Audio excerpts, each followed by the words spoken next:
Ei muuta kuin päivä. Viskimökki on lähtenyt roadtripille Lahteen. Kuopiosta tuli ajeltua pyllypuuduksissa ja minä olen saanut tänne Teerenpelin Tislaamolle kulkuluvan niin sanotusti. Ja minua oli vastassa täällä herran nimeltä Jussi Oinas. Kyllä. Ja kerropas, mitä täällä Teerenpelillä teet? Mä toimin täällä Teerenpelillä senior-ambassadorina, eli puhun työkseni viskiä. Olen yhden 10 vuotta myös tislannut, eli on meidän yksi 4 tislaajasta. Eli on käytännön kokemusta. Kyllä, ja sitten... nyt siirtynyt sitten tosiaan enemmän tänne myynnin puolelle. Eli vastaan meidän tynnyriasiakkaista ja heidän tynnyreistään ja vähän myynnin jutuista. Ja sitten tämmöistä mukavista vieraista, jotka tulee kaukaakin ailee meille. Viskitietouden perässä. Tämä on tällainen tämän Viskimökin viskijournalistisen projektin toinen osa, jossa tutkitaan suomalaisia tislaamoja. Lähdetäänpä siitä liikenteeseen. Kerropa Jussi vähän, mistä tämmöinen Teerenpelin tislaamo on tänne Lahteen oikein putkahtanut? Mistä se on lähtenyt liikenteeseen? No, meidän historiahan juontaa jo tonne pitkälle 90-luvulle. Eli meidän omistaja Anssi Pyysingi aloitti ravintolatoiminnan 94 vuonna. Joo. Sitten siitä innostui, että toi olut on aika kiva, niin perusti 95 pienpanimon ja rupesi tekemään oma 95 Never Forget. Never forget. Saatiin oma lupa tehdä olutta. No niin, mahtavaa. Eli EU-liittyminen mursi monopoleja ja saatiin oma lupa tehdä olutta. Eli tämmöinen murroskausi on ollut siinä. Kyllä. Oltiin siinä pienpanimopuumin ensimmäisiä ja edelleen täällä tehdään olutta yli 30 vuoden jälkeen, eli ollaan niitä ensimmäisiä pienpanimoita Suomessa. Eli se tuli ensin ennen tätä viskitislausta. Kyllä, ja tosiaan ravintola vielä ennen sitä, eli niin ravintolasta on lähdetty. Joo vaan. No sitten mentiin pikkasen aikaan ja Anssi rupesi miettimään, että no mitäs muuta siitä ohrasta tehdään kuin olutta, että sehän voisi tislata alkoholiksi. No Kiteillä tehtiin pontikkaa ja vodkaahan on Suomessa tislattu, että ei ne ole, mutta toi mallasviski on kyllä aika hyvä juoma. Lähti sitten tutustumaan siihen, että mitenkäs sitä tehdään ja yhdeltä reissulta Skotlannista tullessa niin oli ostanut tislaamon ja päätti, että Suomessa ruvetaan tekemään mallasviskiä. Ja hyvä tulijainen. Hyvä tulijainen. Eli ollaan vuodessa 2002. Aivan. Pannut tuli Skotlannista, ruvettiin tislaamaan viskiä ja siinä jo sitten oli pari muutakin ravintolaa tullut. Eli meillä Teerenpeli on sieltä tosiaan 94 aloitettu ensimmäinen ja nyt meillä löytyy 8 ravintolaa. Eli meillä on tämä ravintolaketju ja sitten on Panimo Tislaamo, joka tuottaa oluita ja viskejä ja muita alkoholeja tässä. Niin, kyllä. Vodkaa ja kaikenlaisia muita juomia, niin sitten ravintolat niitä myy. Vähän niitä jää muillekin myytäväksi. Tosiaan omistajina perhe Pyysingi, Anssi ja Marianne ja nyt heidän sitten lapsensa Kiina ja Iisakki on tullut seuraavaa sukupolvea mukaan omistajiin. Ja täältä Lahdesta tosiaan lähtöisin. Moni sijoittaa meitä aina sinne ravintolaan, missä kaupungissa on. Mutta... Ihan tuttu ravintola tuli sinne meidän nyt torin nurkalle, Muolimannavan nurkalle. Ja... Kyllä. Se on nyt uusin Teerenpeli. Meillähän löytyy Teerenpeli ravintoloita täällä Etelä-Suomen alueella. Lahti, Tampere, Helsinki, Turku, Lappeenranta, Jyväskylä, Oulu ja sitten se Kuopio viimeisimpänä siellä. Kyllä. Ja sitten tietysti meillähän löytyy täällä Lahdessa useampi yksikkö, eli me ei olla yksin täällä, vaan meillä on se alkuperäinen Teerenpeli. Sitten meillä löytyy ravintola Taivaanranta, joka on meidän ruokaravintola, Rotisrökketjulla palkittu ravintola. Sen kellarista on tislaamo lähtöisin, eli se on siellä se alkuperäinen tislaamo. Sieltä se kaikki on lähtenyt liikkeelle. Kaikki on lähtenyt liikkeelle. Sitten meillä on Cafe Olavia tuossa keskustassa, tämmöinen wine cafe ajatuksella ja Teerenranta Sibeliustalon lähellä kesäravintola. Eli monessa paikkaa tapahtuu teillä niin kuin Kyllä, täällä on useammassa, eli varmaan kivutaan sinne 130-140 henkilöön, kun puhutaan konsernitasolla. Joo, kyllä. Väestä, että meitä täällä Panimo Tislaamolla löytyy 9 henkeä, kun otetaan toi meidän myyntitiimi mukaan. Eli täällä kohtuu pienellä porukalla tehdä. Joo. Mutta tuosta herää myös kysymys siitä, että mikä osa teidän toiminnasta tai Teerenpelin toiminnasta on sitä tislaamista, oluen panemista ja sitten tuo niin ravintolapuoli, että sehän on niin tavallaan jo aika valtava On, osa kyllähän, ja teidän ravintolat toimintaa. on mahdollistanut sen, että meillä on tullut. Totta kai Panimo on ollut tärkeä osa sitä ravintolatoimintaa Kyllä. oluen merkeissä, mutta että niin kuin viskiin menee pitkiä aikoja, eli kun nyt tehdään jotain, niin se on kenties 10 vuoden päästä valmista. Niin, Hyvää kannattaa odottaa. kyllä, niin sitten meillä on täytynyt olla jostain sitä tuloa, eli ravintolat ja Panimo on mahdollistanut se, että me voidaan tuhlailla aikaa täällä Kyllä. viskin teossa. Kyllä.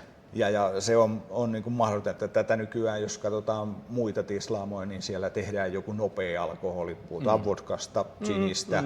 Mitä vaikka Kyröllä käytiin, niin siellä oli se Napuen tarina, niin se on Kyllä. tavallaan heidän ollut se. Se antaa sen sisään tulevan rahan, mitä voidaan sitten sijoittaa siihen toimintaan. Et meillä on ravintolat mahdollistanut sen meidän toiminnan sitten niin kuin viskin teossa. Onko se niin kuin maailman mittakaavassa miten erikoinen tai erityislaatuinen juttu, että ne ravintolat mahdollistaa sen tislaamon toiminnan, No, kun ne muut sitten ne oheistuotteet siinä ympärillä? on varmaankin, että se on, ja sitten, että kun ollaan tällainen perheyhtiö, eli sama perhe omistaa tämän koko konsernin, niin se on tietysti harvinaislaatuisempaa. No tislaamon toiminnasta puheen ollen, niin pitäisikö meidän lähteä kahtelemaan, missä se taika tapahtuu? No kyllä me voitaisiin käydä tilukset tarkastamassa ja käydä vähän siellä viskivarastolla ja nimenomaan tislaamolla ja Panimokin siinä samalla, kun saman katon alla ollaan. Aivan. Niin. Eli tuosta portista sisään. Täällä on tämmöinen vihreä portti, meillä kulkee tämmöinen vihreä linja täällä, mitä pitkin me kuljetaan tavallaan. Se aina esiintyy täällä erinäköisissä elementeissä. Joo vain. Täällä tosiaan löytyy sitten ihan nämä niin sanotut tuotantotilat. Panimo oli siellä ravintola Taivaanrannan tiloissa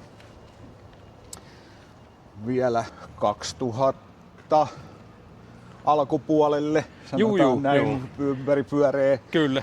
Mutta sitten tarvi lisää tilaa, niin Panimo siirtyi tänne ihan omiin tiloihin. Et ei ollut enää Panimo ravintola.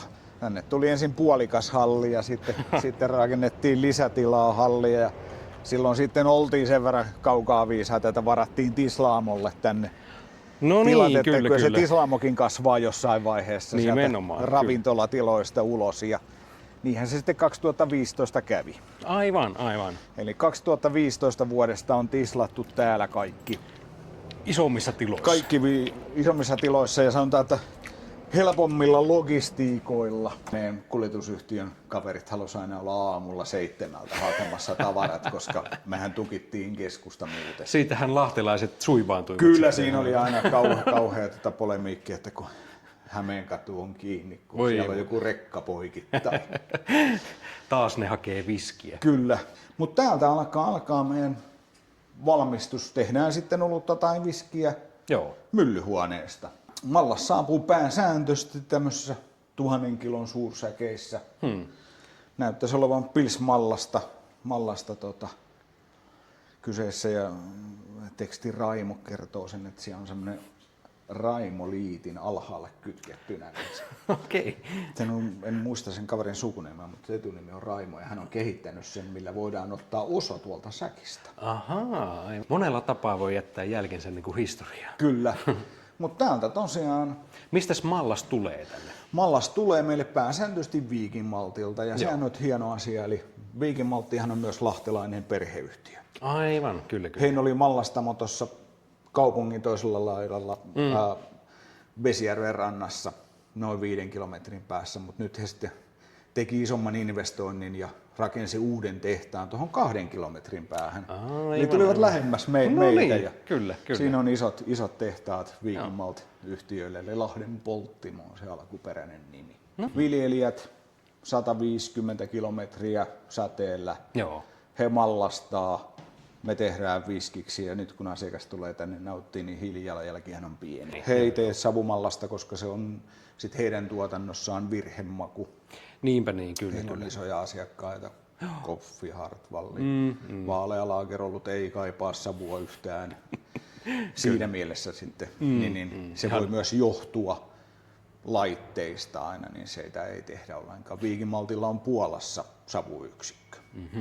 Me kokeiltiin, mutta se ei ollut meidän mielestä ihan niin hyvä.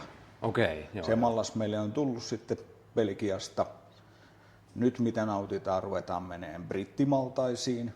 Hienosti he sanoo, että se tulee Britanniasta, mutta säkit kun tuli meille, niin siellä luki Product of Scotland ja oli 2 sinivalkoista lippua säkin kyljessä, että tietää mistä ne tuli. Kyllä ne sitten Mutta tulee. ne ei halunnut sanoa, että se tulee Skotlannista. Aivan. He haluaa pitää sen maltaa.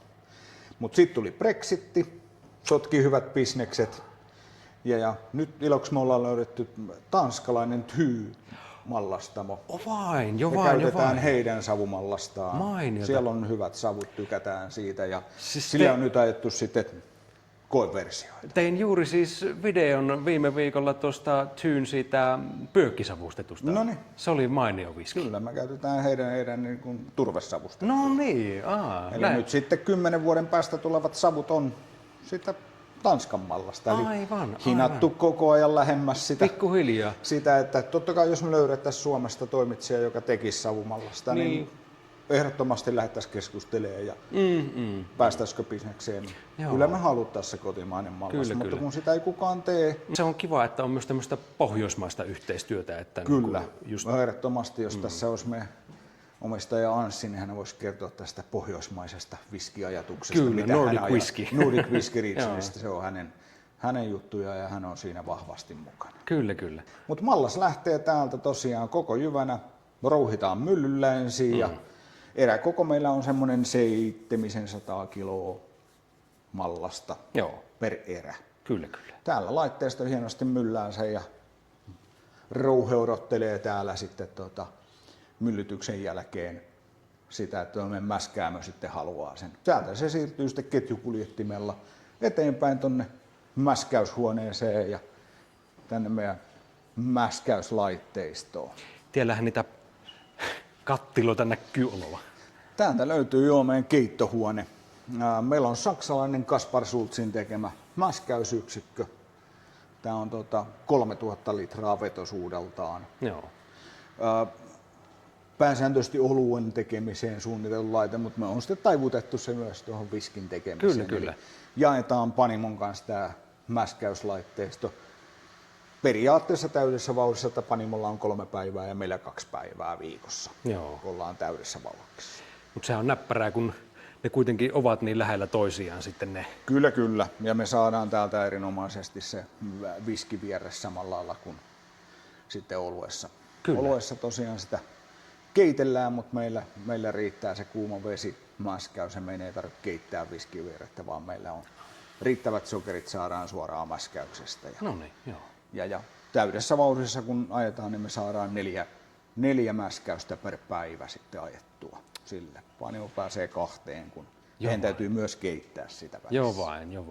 Mutta täällä tosiaan se on noin 3000 litraa, mikä tulee kerralla näistä pannuista.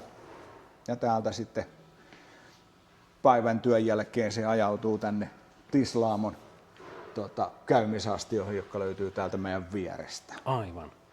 Eivät sen kauemmas. Ei sen kauemmas. Meillä täällä tosiaan Tislaamon puolella on 5-6 tuhatta litrasta pospäkkiä. Nämä on tämmöisiä muovitankkeja. Okei. Eli ollaan nykyajatuksessa. Joo. Ihan senkin takia, että nämä on kustannustehokkaita. Kyllä. Mutta tässä happoteräksinen 1, niin me saatiin 5 samaa rahaa. No tuo on ihan fiksua. Käytetään, voi rumasti sanoa, että on tyhmiä tankkeja. Näissä ei ole mitään jäähdytyksiä. Se pitää nesteen sisällä kuin Vospäkki yleensäkin ja käyttää sen siinä. Ja sen jälkeen meillä käymisaika 72 tuntia, 3 päivän käyminen ja meillä on valmis rankki valmiina se on sitten, siinä, jonka jälkeen se sitten lähtee tislaukseen. 6000 litraa täältä per tankki ja meillä täydessä vauhdissa 4 tankkia on täynnä maanantai-aamuna, kun lähdetään ajaa tislauksia. Ja sieltä aina kun yksi tyhjenee, niin sitten tulee lisää uuteen ja saadaan se vauhtikierto. Nyt tällä hetkellä meillä tislausta ei ole käynnissä, meillä on kesätauko. Se on, kesälomaakin kannattaa kesälomat on ja kaikki kädet on siirretty, mitkä on töissä, niin tuonne Panimon puolelle, koska tietysti Panimon juomia menee näin kesällä enemmän. Viskit kypsyy rauhassa tuolla varastoissa kyllä. Ja me on tehty pulloon niitä, että niitä riittää myytäväksi. Mutta toi on nopeampaa sykliä toi Panimon toiminta. Mutta tosiaan käyminen täältä Sen jälkeen pumpulla siirretään tuonne tislaushuoneeseen, missä sitten se itse tislaaminen tapahtuu. Taika. Ja se löytyy täältä meidän ovien takaa. Joo, aina. Täällä tullaan tislaushuoneeseen. Meillä on tosiaan Forsythin tehtaalla Skotlannissa taotut perinteiset pannutislaimet. Pannujen käyttövoimana on kuuma vesi. Tulee tuolta meidän omasta pellettivoimalaitoksesta. Me poltetaan tämmöistä sahateollisuuden sivuvirtatuotetta. Eli mitä siellä sahamista jää, niin siitä puristetaan sellainen pelletti ja me poltetaan sitä.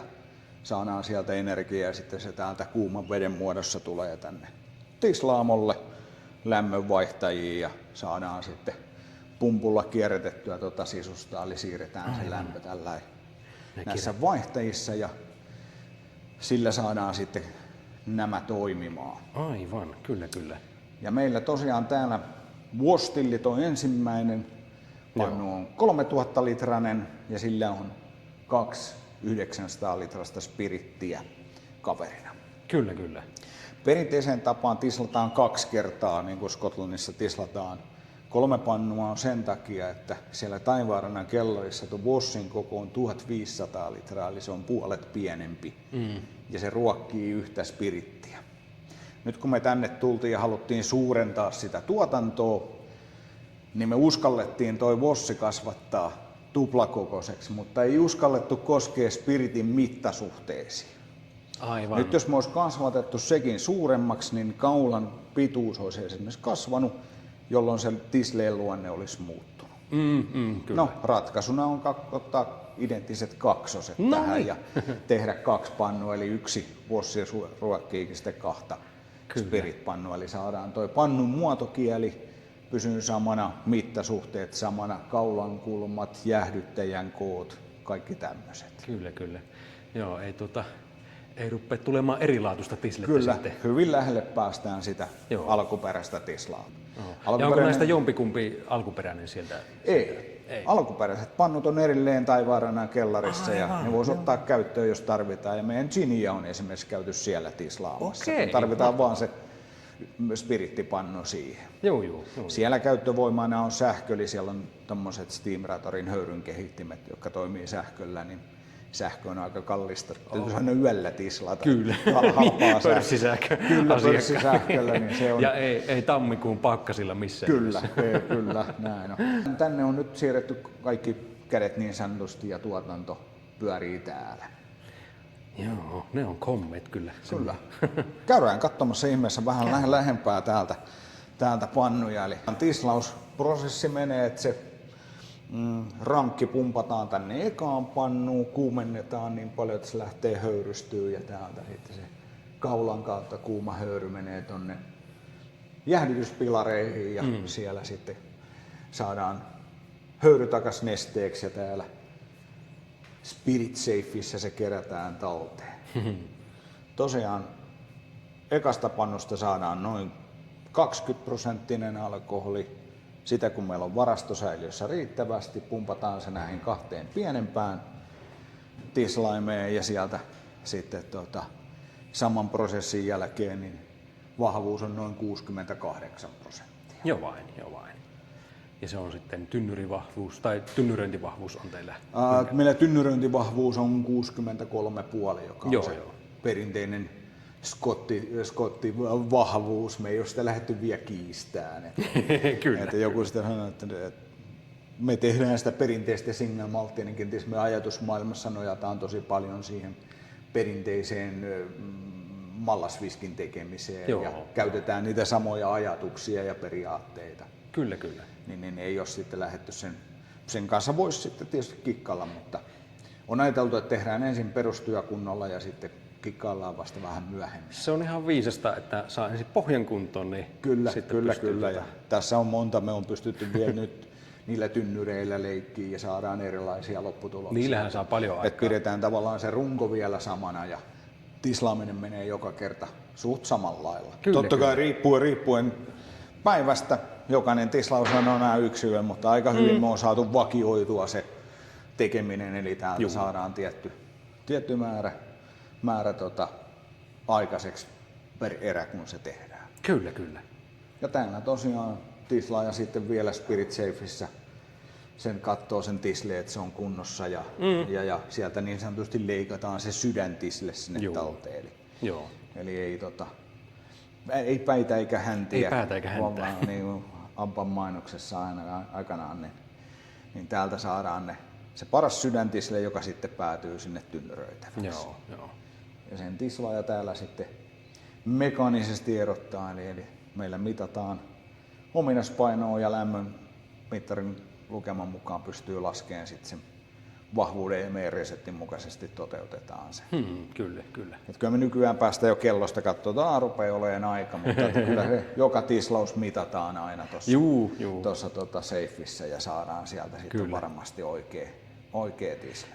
Useampi tislaus, kun on tosiaan saatu tuohon varastotankkiin, niin joko se siirretään odottaa tuonne tynnyröintejä tai tynnyröidään tuoltakin suoraan. Meillä on sitten täällä huoneen päällä parit varastosäiliöt. Siinä on meidän vähän savusta tislettä toisessa ja toisessa on savusta tislettä, eli tehdään kahta eri vahvuus tai savuvahvuutta. Eli me ei semmoista nollasavua tehdä ollenkaan. Lähinnä senkin takia, että nyt jos me vaihdetaan siitä savusesta savuttomaan, niin joka ainoa putki ja muu täytyisi pestä tosi hyvin. Se vähän johtuu sieltä ja sinne jää tankkein kiinni. Se savu on semmoinen kaveri, että se tuppaa tarttuu. Niin, ja tuo on just kun samoilla laitteilla tehdään monta eri laatua, niin sitten... Kyllä. Mutta se on mukavana mausteena varmasti siellä. Kyllä, ja meidän teidän pelin alkuperäinen resepti on ihan pikkasen savustettu. Siellä ensimmäisessäkin tisleissä oli hieman savua mukana. Niin me on sitten annettu sen olla ja puhutaan vähäsavuisesta tisleestä, että kellekään ei tule semmoinen ajatus, että se ei olisi ollenkaan savua. Joo, kyllä. Ja sitten tosiaan se savunen, missä on sitten reilu savunmaku mukana. Ja ihan ei sinne aila savuihin vielä päästä, mutta meillä puhutaan gently peated savusta ja semmoinen lepposa kaveri, joka ei ole ensimmäisenä niin kuin riveleissäkin, vaan sanoo, että tuossa tänne lauteelle otetaan löylyt ja semmoinen pehmeä savusaunamainen savu on se. Se on oikein mukava mieleyhtymä kyllä. Onko se koko ajan on tehty sitä vähän savuista, mutta missä vaiheessa se tuli sitten se toinen raakatisle? Tämä savunen on tullut ihan ensimmäinen savunen viski, mitä me on tehty, oli Suomi 100 juhliin tehtiin eräviskiä. Aivan. Mikä oli meidän koetislauksia savusella maltaalla, mutta sitten sitä ei mielestämme tehtiin paljon ja se oli puolessa vuodessa myyty loppuun. Sitten siitä vahvistuneena tosiaan otettiin sitten niitä muualta tulevia maltaita ja meidän savuniminen viski on ensimmäinen savuinen viski tuossa 2000. Nyt joudun valehteleen jotain, kun en muista, 13 oiskohan ollut tullut myyntiin. Kyllä. Tarkistetaan vielä sulle. Voidaan laittaa se tähän sitten. Tarkka päivä. Kyllä. Mutta se tuli ensimmäisenä niin kuin savuinen viski, että siihen oli tehty nimenomaan savuinen se raakatisle myös. Mutta täältä tosiaan tisleet on valmiina, otetaan tynnyrit tänne, täytetään tynnyrit, siirretään tynnyrit varastoon ja sitten tulee se raaka-aine, mitä me ei voida ostaa, eli se aika. Tynnyri kypsyttää viskin varastossa minimissään 3 vuotta, niin kuin laki sanoo. Mallasviskit yleensä 10 vuoden rantuoilla se perusikäinen ja sitten siitä aina eteenpäin johonkin tulevaan. Kun alkaa olla riittävän kypsä. Kyllä. Teidän pelillä 24 vuotta historiaa, että periaatteessa meillä voisi olla 24-vuotias viski. Valitettavasti ei ole. Ensimmäiset tynnyrit on myyty ja juotu jo ajat sitten. Kyllä. Ja tarinahan, eikä se ole tarinakaan, vaan se on ihan totuus. Ensimmäisen tynnyrin Anssi on myynyt paikalliselle viskiseuralle, koska paikallinen viskiseura kuuli, että Anssi rupeaa tekemään viskiä, niin hän oli heti, että no me otetaan tynnyri. Niin Mahtavaa. ei pitänyt itselläänkään ensimmäistä tynnyriä, vaan nyt tynnyri numero 1 on myyty sille viskiseuralle ja ne kaverit on juonut sen jo ajat sitten, kyllä. Eli he pääsivät maistamaan palaa kotimaista viskihistoriaa. Kyllä. Mutta käydään katsomassa vähän tynnyrihommia tuolla pihalla. Kyllä, ja varastossa. Joo, me ollaan täällä tynnyripihalla Noniin. tällä hetkellä ja täällä nyt löytyykin jotain tynnyreitä, on pulloteltu ja osa odottaa kenties uudelleen täyttöä. Mestarit totta kai katsoo ne, että mikä päätyy uudelleen täyttöön ja sitten jos on jotain semmoista, että ei täytetä uudelleen, niin sitten ne siirtyy tonne niin sanotusti hautausmaa-osastolle. Aivan. Ja niitä käytetään sitten esimerkiksi ravintoloissa sisustuksiin. Kyllä. Ja niillekin löytyy jos uusi joku paikka. haluaa ostaa, niin kyllä mä niitä myynkin tuosta kaupalta. Että Kyllä. Muutamat valokuvat on viskikaapeista saanut, kun kaveri kävi hakemassa tynnyriä ja rakennellut sitten siitä näppäräsormisena tommosen viskikaapin itselleen. Niin niille löytyy aina sitten jotain käyttöä. Mutta joo, viskin tie tosiaan, kun ne tynnyrit täytetään, niin otetaan ne trukin piikkeihin ja siirretään sitten tänne meidän viskivarastoon. Ja nämähän näyttää tämmöisiltä merikonteilta. Kyllä. Meillä on tämmönen, puhutaan merikonttikypsyttämöstä. Joo. Me vähän tutkittiin sitä kypsytysvarastoajatusta ja oltaisiin sitten kenties rakennettu semmoista viskivarastoa, mutta kustannusarviot niillä oli aika kovat. Joo. Ja täällä varsinkin sitten toi pelastuslaitos oli sitä mieltä, että sen pitää olla sitten kiviseinäinen, että mikään peltihalli tai puurunkoinen halli ei kelpaa, koska he olettaa totta kai pahinta, eli että se palaa. Kyllä. Ja sitten kun siellä varastoidaan palavaa nestettä, niin heidän mielestä se ei saa olla muuta kuin kiveä. Joo. No Anssille tuli mieleen sitten, kun hän sitä mietti itsekseenkin, että näitä tavaroita varastoidaan satamissa tällä konteissa ja kuljetellaan pitkin maailmaa, että mitäs jos olisikin tämmöinen kontti. Ja me sitten vähän tutkittiin asiaa, tehtiin vähän koetta, sille pistettiin tynnyreitä konttiin ja huomattiin, että se ei välttämättä ollut huono idea. Ja tällä hetkellä meidän varastossa löytyy 47 konttia. Sitä on helppo myös laajentaa. Kyllä, sitä on helppo laajentaa nimenomaan. Ventilointi saadaan hyvin, eli me saadaan se ilmanvaihto. Täällä on valmiit luukut, mitä säätämällä saadaan sitä ilmanvaihtoa sopivaksi sinne ja kosteus pysyy hyvin konteissa. Ja kun nämä on vielä tommosia, puhutaan reefer-konteista, eli täällä on eriste, niin myös se lämpötasapaino on hyvä. Konteissa on lämmitys sille kovimmalle pakkaselle. Joo. Eli nyt me saadaan vuoden aikojen vaihtelu enemmän sellainen, että kontti syksyllä kohti rupeaa jäähtyyn talvella, menee jäähtyyn ja sitten taas tullaan kevääseen, kesään, niin se lämpiää. Eli saadaan tämmöinen lämpöliike siihen. Eli se vähän elää se lämpötila siellä. Tisle nimenomaan muuttuu lämpötilan mukaan, niin väitän, että yksi osa teidän peliviskimakua on tämä kypsyminen. En väitä, että kontti siinä, mutta se kypsyminen on tehokkaampaa. Kyllä. Sen liikkeen ansiosta ja meillä kypsyy vallan mainiosti nuo viskit. Sitä pakkasta ei päästä, eli siinä menee lämmitys siinä. Myös kypsyminen rupeaa lakkaan siellä liikelle nollaa, niin ei päästetä sitä pakkasta. Tisleille pakkanen ei tekisi mitään, mutta kun siellä on vain 63,5% alkoholin, niin loppu on vettä. Ja se vesi on aika usein siinä, myös siinä puussa, niin se vesihän menee jäähän ja rikkoo tynnyriin ja sitten ei tukka enkelten osuutta, vaan tulee sitä toista osuutta. Se männö sitten maihin. Kyllä, siitä saadaan joku muu osuus ja se ei ole kiva, kun menee avaan kontiin ja huomaa, että tynnyri on vuotanut tyhjiin, saa hyvä työ mennyt niin sanotusti hukkaan. Tässä on moni naureskellut, että Pertti Jarlaa mukailekseni niin pelastustien päässä on viskivarasto. Osaatko arvioida, paljonko teillä on tällä hetkellä About Jarlaa viskiä näissä kypsymässä? No meillä on semmonen 2700 reilu tynnyriä ja se on semmoinen vähän yli 500 000 litraa. Joo, kyllä. Eli siellä on tavaraa tulossa. Tässä Ja on myös aika kiva tuoksu tässä. Nyt kun tullaan tänne konttien väliin, niin täällä pitää muistaa aina hengittää, koska tämä on nyt se enkelten osuus ja kaikkihan me ollaan enkeleitä, eikö vaan, niin täällä saa jo tällä hieman maallisessa olomuodossa myös tämän osan oman Jopekin osansa. laulu, että ollaan enkeleitä toisillemme. Kyllä. Natos, joku Kelmi Kyröltä on käynyt täällä ja harrastaa piilomainontaa meille. Ne mokomat. Ne mokomat. Vilepertit. Ovet kun aukaisee, niin tämä ensimmäinen enkelten osuus on tosi reilu. On kyllä, joo. Pehmyt on tuoksu. Kyllä. Mutta täällä ne viskit pötköttelee. Joo vain.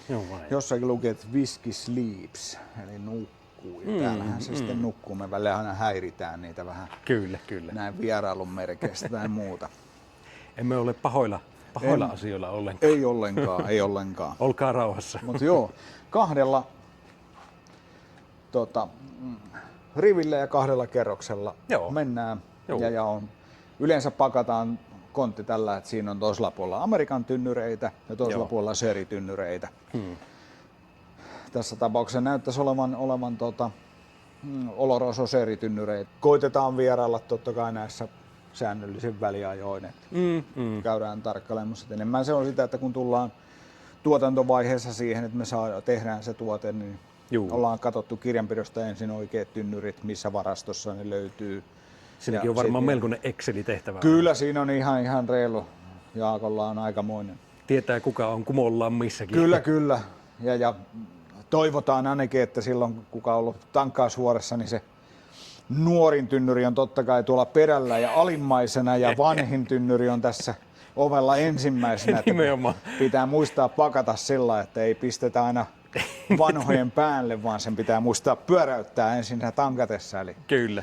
Eli se tynnyri, mitä haetaan, niin ei tuo keskellä jossain juntturassa. Ihan viimeisenä. Näinkin joskus käynyt, mutta että ilo käydä kyllä kurkkaamassa. Täällä on tosi muheet tuoksut. On. Ja ei tarvi lähteä Lahteen pidemmälle päästäkseen enkelten osuuteen. Tämmöistäkään ei ole, en muista, että olisi tullut vastaan, että pienen muutaman tislaamon. Ainakin vai oliko he Bareface Kanadassa? Eikö niillä ollut myös joku tämmöinen, että ne vei sen kontin jonnekin mehtään kypsymään? Voi olla, joo. Ja sitten on tuolla jenkkipuolella on muutama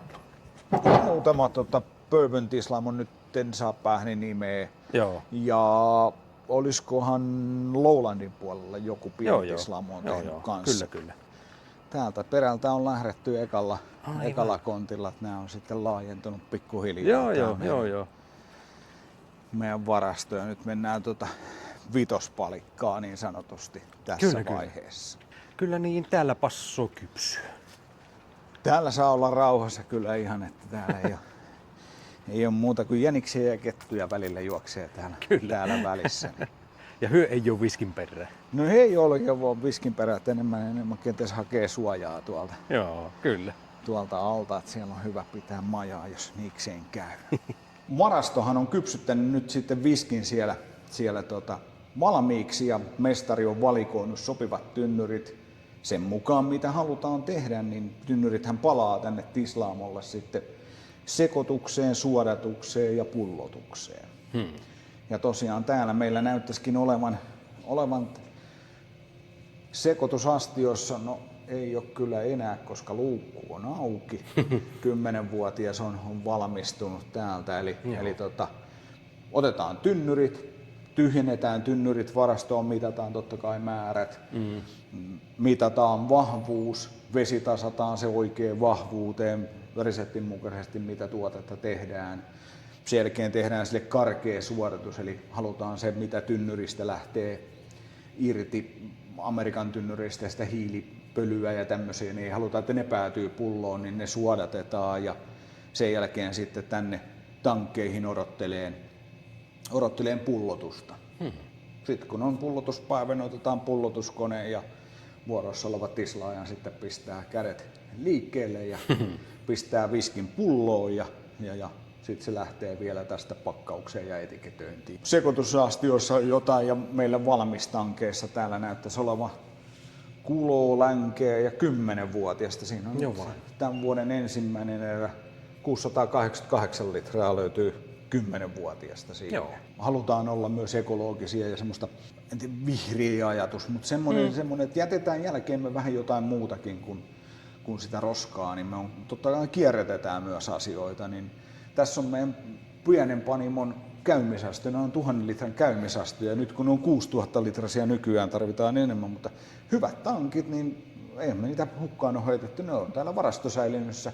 Nerokasta. Ne on terästä, yhteet löytyy letkuille, pesupallot, kaikki saadaan pesut hoidettua hyvin, niin näähän on vallan mainioita tankkeja käyttää tässä. No ehdottomasti. Kun ne on kuitenkin aikanaan jo ostettu meille, niin jatketaan sitä elämää. Ja samaten meidän sekoitusastiat, niin ne on sen pienen tislaamun käymisastiat, mitkä oli tämmöisiä 1500 litran käymisastioita. No niin.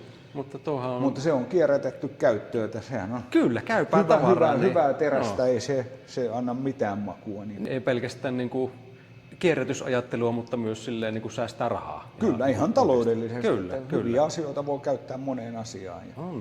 Tässä se on otettu hyvään käyttöön.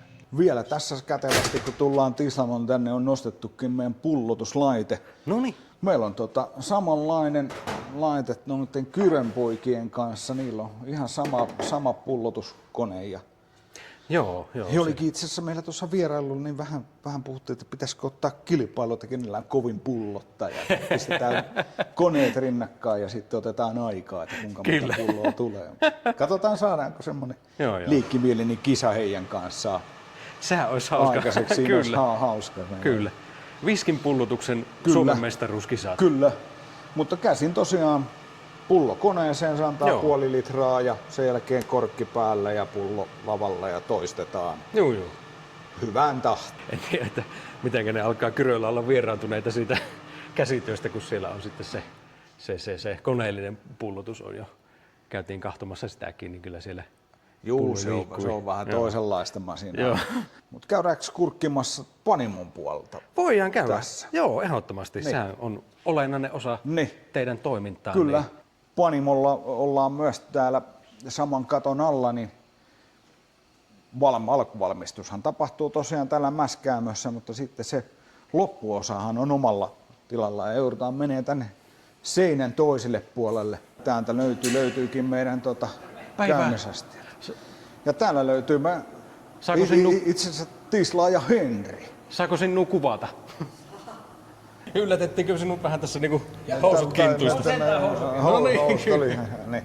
Että ei ole tää. Mutta tislaushommissa? No, tänään on kekityshommia, eli olutta tynnyreihin laittelee tossa. Joo vai. Niin kuin tuossa totesinkin, niin kaikki kädet on jouduttu tekemään. Eli tislaaminen on nyt jätetty kesätauolle ja Henrikin on olit lomalla jonkun pätkän, mutta nyt sitten tullut tosiaan takaisin lomalta jo panimo hommissa. Joo, olutta pulloon ja tynnyreihin, se olisi mitä eniten tässä tulee tehtyä itse.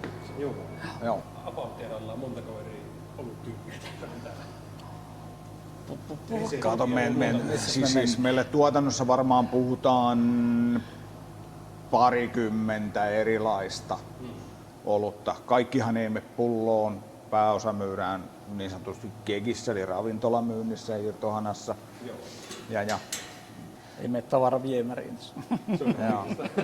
Kyllä. 24 käymisastiaa tällä hetkellä, näitä 6000 litrasia. Jos on tuo panimon puolella oli muovisia, niin täällähän ne on näitä teräspannuja. Tarvitaan happoterästä, että saadaan hyvin putsattua. Ja samaten täällä kulkee jäähdytys tuohon ympäri olevaan jäähdytysvaippaan.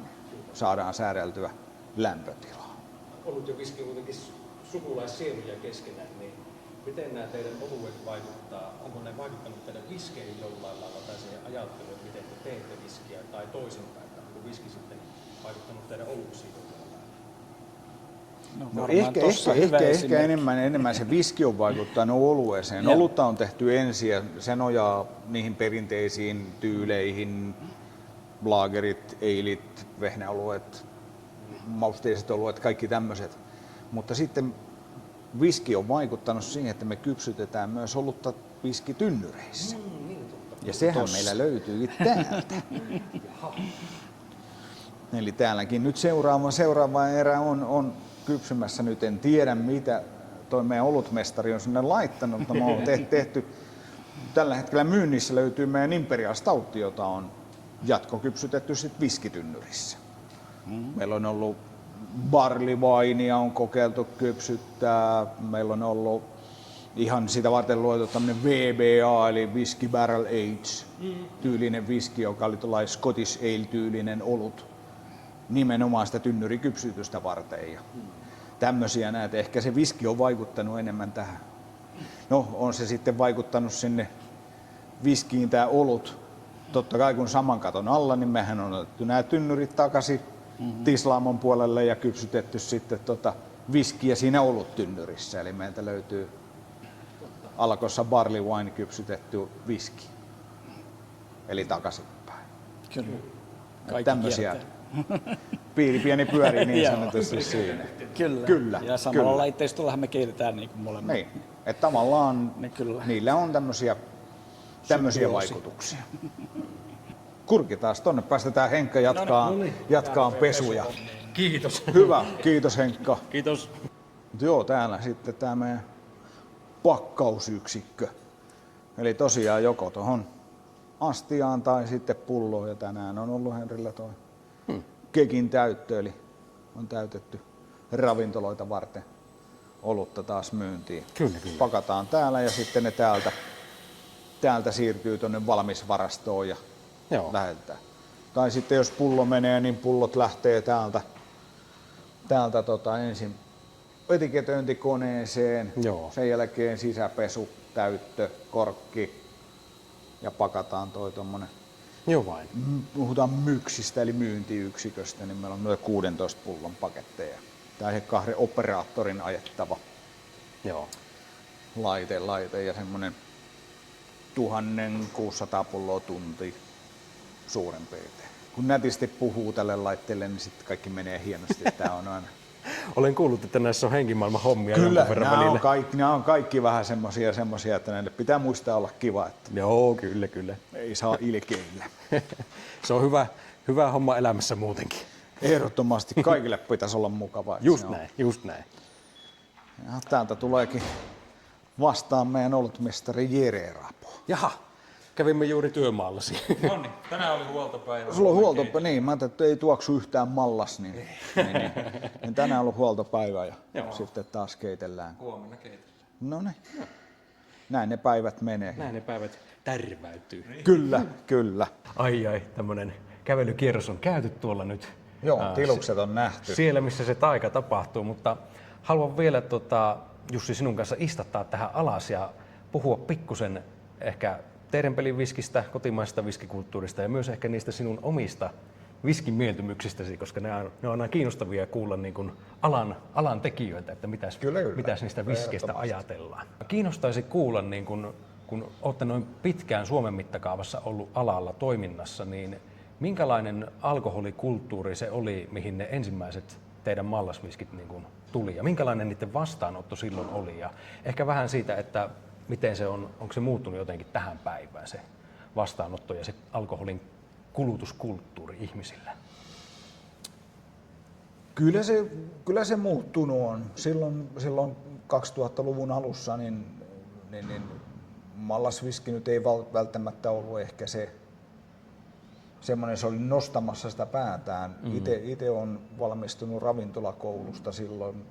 Mä oon tehnyt päättötyöni mallasviskistä yllättäen. Okay. No niin, yllättäen.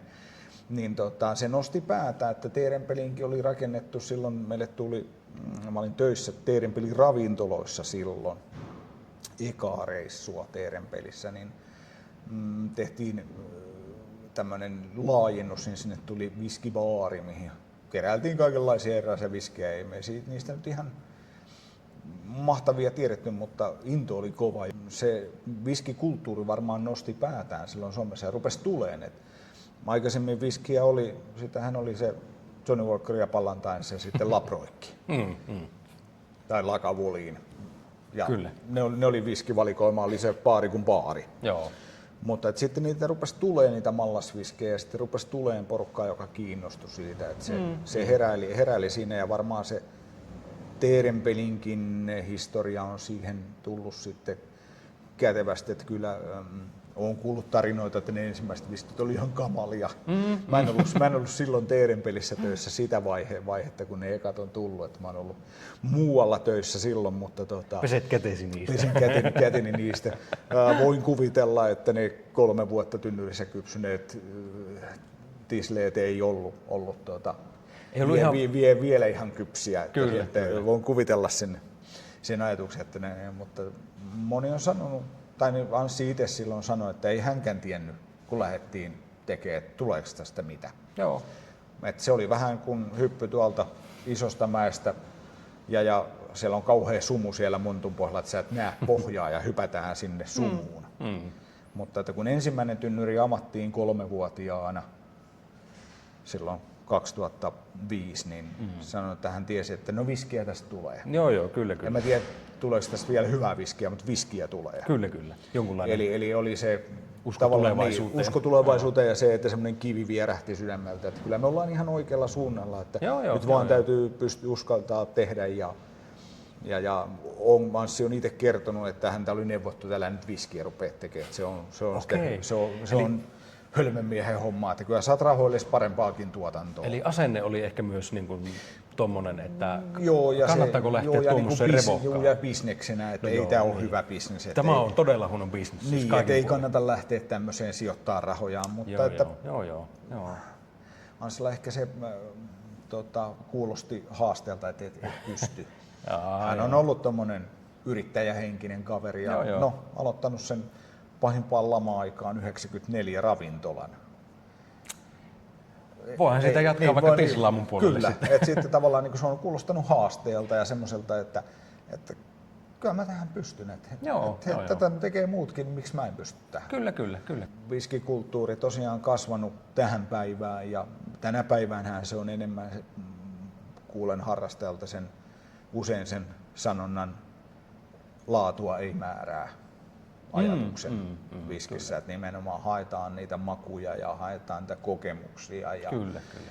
sitä aistitaan sitä viskiä enemmän eikä niinkään juoda. Niin kyllä, tarkoitusperä on kyllä. erikoinen. Se on ehkä niin tähän päivään muuttunut sieltä ja viskihän nyt on kokenut kaiken näköisiä murroksia tällä hetkellä. Rahat on kaikilla tiukassa, niin välttämättä tämmöinen premium whisky ei elä kenties kultakauttaan. Niin, kyllä. Et siitä on tullut kaikkea muutakin alkoholia, niin kuin tuossa sivuttiin, että mekin on tehty gin ja vodkaa erinäköisiä juomia, mitä kuluttajat käyttää, mutta että sillä viskillä on kuitenkin semmoista, sitä kuvaa hyvin meidän viskiseurat, jotka edelleen kasvaa ja kerää väkeä. Kyllä. Itsensä, niin sillä viskillä on sitä kuluttajakuntaa. Että nyt on vaan, ei ole niin lihavat ajat niin sanotusti tällä hetkellä, jos ajattelee viskiä, tietysti me joudutaan ajattelemaan sitä myös bisneksenä. Jos miettii sen 20 vuotta sitten, niin mistä se on lähtenyt ja se on tämmöistä aaltoliikettä. Kotimaassa on tällä hetkellä tällainen tilanne ja sitten on myös tämä alkoholilaki uudistus, mitä on tässä nyt käyty läpi. Kyllä. Niin miten niin kuin sanoisit täältä alan sisältä päin, miten näet, että missä se laki on tällä hetkellä menossa? No siis nythän on saatu, tuli nämä ulosmyyntijutut, no sehän ei meihin vaikuta vielä varsinaisesti, meillä ei ole sitä oikeutta vieläkään, mutta nythän siellä on se pientuottajien ulosmyyntioikeus käsittelyssä. Sen piti vähän niin kuin tulla tähän samaan. Nyt en ihan tarkkaa tiedä, mitä siinä oli, mutta että sitäkin puuhataan koko ajan siellä taustajutussa ja sillähän olisi tosi iso merkitys. Ei niinkään alkoholin myyminen, mutta mä näkisin sen enemmän tämmöisenä ruokamatkailun osana, mikä on Euroopassa tosi iso trendi. Kyllä se Suomessakin on, niin kun mennään hyvien ruokien ja juomien perässä. Kyllä. Niin, tuo ihmisiä paikalle. Kyllä, ja sillä olisi sitä työllistävää vaikutusta. Kyllä. Täällä kun nyt tulee vierailijat, niin varsinkin ulkolaiset asiakkaat ihmettelevät, että miksi he ei saa ostaa näitä, kun me just maisteet tässä käytiin tutustumassa ja oltiin tastingissa ja me ei saada näitä mukaan. No saat se Alkosta. Se menee kiinni justiinsa. Lentokentällä on rajattu varikoima. Joo. Se on tuolla Euroopassa ihan normaalia, että kierrokset päättyy aina myymälään ja sieltä ostetaan tuliaisia. Jo vain, kyllä. Että kuuluu siihen genreen ja kyllä niin. se on niin kuin, olisi ihan asiallista saada meillekin. Kyllä. Jos meillä on myymälähoitaja tällä hetkellä 3 päivää viikossa, niin hänellä olisi täydet tunnit mahdollisesti. Niin. Mä en näe sen viinan myymisen kasvuna sillä, että se niin kuin lisäisi myyntiä. Niin kuin määrällisesti, jos se siirtyisi se myynti kenties vähän sieltä Alkosta tuotteille. Meitä on viskituottajia 7-8 ish. Jotain semmoista. Niin kuin, en näe kyllä sen niin kuin vaikutusta, että se lisäisi sitä alkoholia, mutta se on tietysti mun mielipide. Niin ja varmaan just tuokin sitten jos miettii, että halutaan niin kuin porukkaa käymään ulkomailta, niin tavallaan se viskihän matkaa, se ei jää tänne Suomeen niin kuin suomalaisen kuluttajankaan käytettäväksi, vaan se niin kuin menee sen mukana sitten Kyllä. Ja sitten tämmöiset, käytetään argumentteja tämmöinen, että sitten se alkoholin kulutus nousee. No, meillä on aika arvokkaat juomat, niin sanotaan, niin se kenelle alkoholi on ongelma, niin joka tapauksessa saa sitä. Ja sitten taas esimerkiksi teini-ikäiset, että suojellaan lapsia, niin ei ne nyt täältä ostaa sitä, sitä viskipulloa. Ja nyt täällä me kysytään ikää niin kuin siellä Alkossakin, se on vain nyt vähän. Niin, totta. Mä vähän, mun mielestä ne on aika ontuvia selityksiä. Halutaan kuitenkin päästä nousukauteen takaisin, niin täällä olisi hyviä konsteja kyllä. Siinä on taas yksi kun päästäisiin vaan tekemään. Toivotaan, että sille käy hyvin sille ulosmyyntioikeusasialle. Ja saisi siihenkin järjen sillä lailla, että myös niin kuin sitä kotimaista viskimatkailua päästäisiin edistämään. Että kyllä. Niin kuin kaikkien tislaamojen osalta. Että kaikkien tislaamojen osalta tehdään tämmöinen kartta tästä. Voit kiertää niin kuin olet aloittanut sieltä kylästä ja nyt niin pistetään ne merkit, nyt on tuolla käynyt, missä seuraava paikka olisikaan. Kyllä. No Suomesta voitaisiin liikahtaa sitten maailmalle. Mites Teerenpelin viskillä menee maailmalla? Sieltä on tullut ISVC-palkintoja muun muassa. Niin kerrotko vähän niistä? Totta kai nämä palkinnot on ollut hieno juttu niin tuotteella kuin sitten, kun meidän tuotteet on pärjännyt hienosti, niin mehän on nyt sitten vuosina 20 ja 24 saatu Tislaamona tunnustus Worldwide Whisky Producer, eli me ollaan vuoden tuottaja, tittelin haltijoita vuosilta 20 ja 24. Sehän on aikamoinen meriitti. Ja kategoriana on niin kuin muu maailma, eli skotit on omassa sarjassaan, kun ne ei uskalla tulla samaan sarjaan, niin niillä on oma sarja ja muut tislaamot on sitten tässä.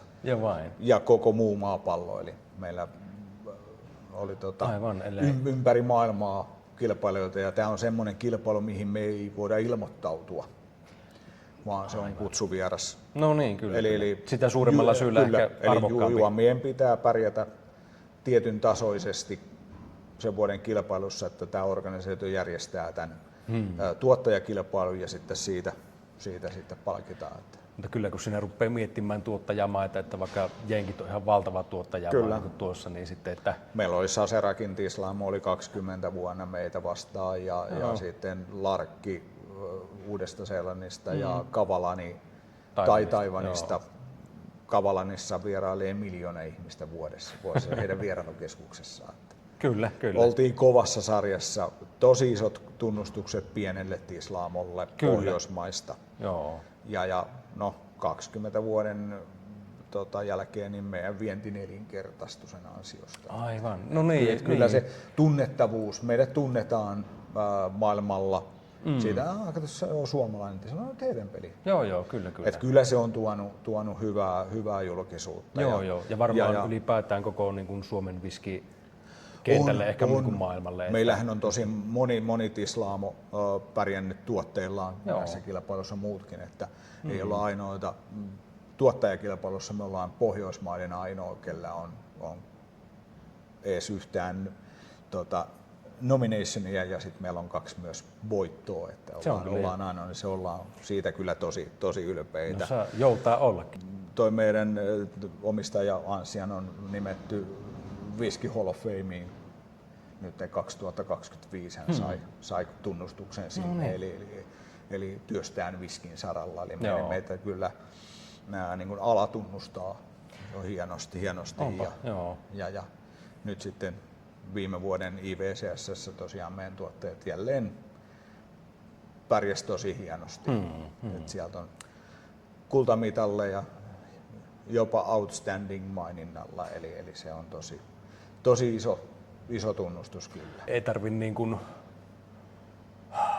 jotenkin paljastaa mitään yhtiön salaisuuksia, mutta ehkä jotain niin kuin suuntaa antavaa tämmöistä, että niin kuin minkä tyyppisistä viskeistä voisi teerenpelillä vielä unelmoida tulevaisuudessa. Et nyt teillä on ollut se tavallaan teerenpelin perinteinen tisle, se vähäsavuinen ja sitten eri tynnyrikypsytyksillä sitten on ollut se savuinen. Ja sitten on tietysti iäkkäämpiäkin, teillä on ollut Pohjoismaiden vanhin viski silloin. Kyllä, nythän meillä on vanhin, mitä me on myyty, niin on 17-vuotias. Kyllä. Julkaisussa oli kyllä vain 1 tynnyri. Mutta että varmaan sillä saralla on niitä ehkä semmoisia viskejä, mitä ei ole vielä nähty. Että ensi vuosi on kuitenkin teerenpeli tislaamo täyttää 25 vuotta, niin se voi, sanotaan näin vihjeinen, niin siellä voi kenties jotain olla tulossa. En saa vielä kertoa sen. Mutta jotain erikoisempaa kuitenkin. Kyllä joo, ja onhan meillä vielä niin kuin tynnyreitä käymättä, tynnyrityylejä, ja sitten se on niin kuin, aina sanonkin, että toi tislaaminen on aika lailla meillä sellainen hallussa näppisessä, mutta että sitten se viskin tekeminen on oikeastaan sen tynnyrin elämän ymmärtämistä ja kuinka se kypsyttää ja niiden tekeminen. Että se on sitä viskin tekoa. Joo. Niin ehkä siellä on vielä koluamatonta sarkaa. Että esimerkiksi me tässä vasta tehtiin ensimmäinen punaviinitynnyrissä kypsytetty viskisarja, niin siellä voi olla mielenkiintoisia tynnyreitä vielä käytäväksi. Niitä sitten odotellessa, että mitä En lähetä sen tapaskotynnyreihin, mitä on ollut, mutta varmaan se ei vielä. Ehkä sitten 200 vuoden päästä. No, katsotaan sitten mikä on. Olen kuullut, että niitäkin joku on käyttänyt. Ollaan käyty teerenpeliä nyt aika paljon läpi, mutta sitten kun olet alalla, Jussi, ollut nyt pitkään töissä, niin olisi ihan todella mainio kuulla nyt sinulta, niin kuin sinun henkilökohtaisia viskimieltymyksiä. Ja onko sulla niin kuin, minkälaista viskeistä sä nautit ja missä tilanteissa? Pääsääntöisesti, jos mä viskin valitsen vapaa-ajalla, niin se on single maltti. Totta kai en torpedoi muitakaan viskityyleitä. On hauska päästä maistamaan erikoisia ja erilaisia. Mä oon aina sanonut, että viski on mielialajuoma. Et ei ole yhtä oikeeta viskiä. Et se vaatii sen tietyn hetken ja toinen viski maistuu siinä hetkessä paremmalta kuin toinen. Ja vaikka sen hyvän maun yrittää duplikoida jossain toisessa tilanteessa, niin sitten se jää vähän vajaaksi mun mielestä. Toi on ihan tunnistettava ilmiö kyllä siis. Niin että ollaan mökillä vaikka oltu kalassa tai metsällä, niin semmoinen savuinen viski jotenkin osuu siihen hyvin.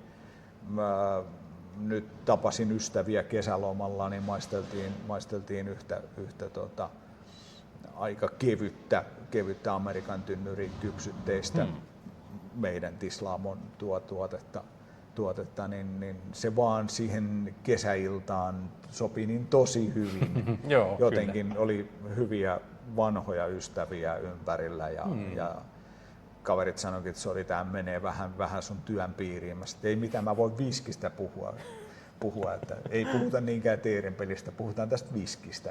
Se on ihan ok, että kyllä, se on tavallaan se harrastus on se viski ja sitten teerenpeli on työ. Mutta niin, ja sitten taas otetaan, joulun aikaan, niin se vaatii ihan erilaisen. Semmoinen kevyt viski jää vähän vajaaksi. Se vaatii semmoisen rotevamman, isompi makuisen viskin, kenties joku Mikä siihen kaikkeen ympäröivään hyvä sopii. seritynnyri Joo, kytkös siihen, joo, niin se on taas niin erilainen. Eli nimenomaan mielialajuoma. Viskimökissä on tällainen teema, että pyritään löytämään myös erilaisia ruokamakupareja erilaisille viskeille. Niin onko sulla heittää jotain tärppiä tai vinkkiä, että niin kuin mitä kohti voisi lähteä menemään? Onko joku ruoka-viskimakupari jäänyt esimerkiksi erityisen hyvin mieleen? No me on nyt, sivutaan tietysti meidän tuotantoa. Entisen kollegani kanssa tehtiin tuolla messutöissä tämmöistä pairing-ajatuksella olevaa juttua ja aikanaan törmättiin, voi mennä nyt vähän mainostamisen puolella, mutta tommoseen juustovalmistajaan, eli Peltolan sinihomejuusto. Suonenjoelta, meiltä päin. Peltola Blue Oi. ja se yhdistettynä Teerenpelin savunimiseen viskiin. Joo. Niin siinä on semmoinen pari, jota kannattaa kokeilla. Okei, joo. No, Tuon otan kyllä testiin viskimökissä. Me ollaan tosiaan muutamilla ruoka-alan messuilla oltu heidän kanssa samaan aikaan ja mä tiesin, että se sinihomejuusto sopii hyvin ja kiitos, sain heiltä palan juustoa sitten siellä messuilla ja jaettiin sitä sitten asiakkaillekin siinä ja se vaan jännä se sinihomejuuston, se homeisuus, sen aromit, savuviskin, se savuinen osa, kuinka ne menee ja asiakas totesi, että tämä leikittelee suussa. Joo, ihan varmasti. Et kumpikaan ei jyrää toistaan, vaan niillä on yhteistyö, eli tavallaan se alkoholi leikkaa sitä rasvasuutta ja sitten ne nostaa toistensa makuja ja se muuttuu ja siitäkin, että kuinka se menee, että kuinka se maistetaan, että kumpi ensin ja muuta. Et siinä on hauska kombo kyllä. Ja sitä tietysti kun meillä toi Panimo on, niin Panimon oluiden kanssa että ne on aika suosittuja tällainen olutviskiparitus. Ja Boilermakerit. Kyllä, että siellä on niinku hauskoja makuja ja kuinka välillä ne osuu vaan niin hienosti yhteen. Välillä tulee ihan sellainen, että no ei nyt toinen jyrää toisen, että sitä jää mauttamassa, mutta parhaassa tapauksessa ne on niin kuin tosi tukevia toisiaan kohtaan ja hauskoja makuja sieltä löytyy. Kiitos tuhannesti Jussi tästä kierroksesta, tästä juttutuokiosta. Tämä oli taas kerran avartava päivä. Hyvä, ei mitään, mukavaa, Viskimatkalla että yhteyttä ja tulit paikalle. Kiva, että sai tulla ja tämä on varmasti myös, mä luulen, että katsojillekin tämmöistä vähän erilaista sisältöä, mitä yleensä teen, niin sitten tämä myös ehkä saattaa avartaa sitä viskinäkemystä sielläkin päässä. Kyllä. Aina on mukava puhua viskistä. se on aina mukavaa. Ei muuta kuin toivotamme kaikkea hyvää Teerenpelille ja Jussi sinulle. Ja Kiitos. Jos jaksoit katsoa tänne asti, niin vietäpä hyvää loppukesä ja muista vastuulla nauttia oikein mainioita viskejä. Heippa! Oi.